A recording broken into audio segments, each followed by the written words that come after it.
Então estamos aqui para responder alguns questionamentos que foram trazidos aí para a nossa aula ao vivo.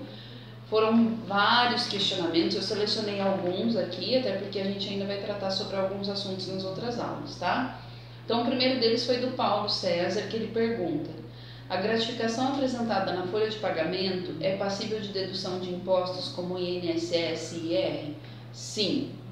No caso da gratificação, ela vai, em cima dela, né, vão incidir todos esses encargos, tanto o INSS quanto o IR, e ela vai ser computada também para o 13º e férias do empregado, tá? A Eliane Vitorina pergunta: a equiparação salarial pode ser pedida judicialmente?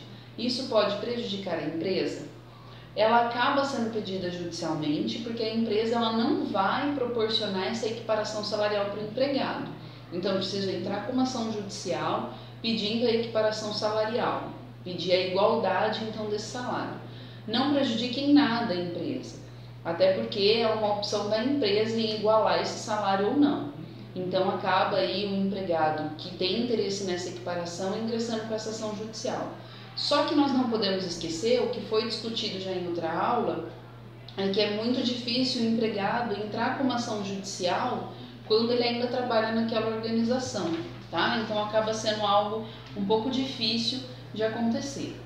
O Jefferson Rara pergunta: uma empresa que não pagava adicional de insalubridade ou periculosidade e passa a pagar, tem que pagar pelos anos em que não pagava esses adicionais? Se a pessoa entrou com uma ação judicial para receber esses adicionais, então ela tem direito aos 5 últimos anos, tá? Dessas verbas trabalhistas. Se a empresa simplesmente não pagava, o empregado não entrou com ação judicial, ainda existe essa relação de trabalho. Então, o empregador só será responsável daquela data em diante, ele não vai pagar o que ficou para trás.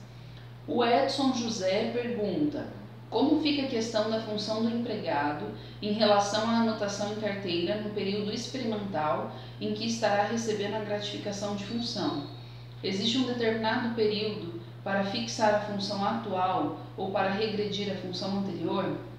Não há um determinado período, tanto para a fixação dessa função, quanto para voltar o empregado para a função anterior. Isso também vai depender aí do empregador em fazer essa análise e verificar se o empregado vai continuar naquela função ou ele deve retornar para a função anterior.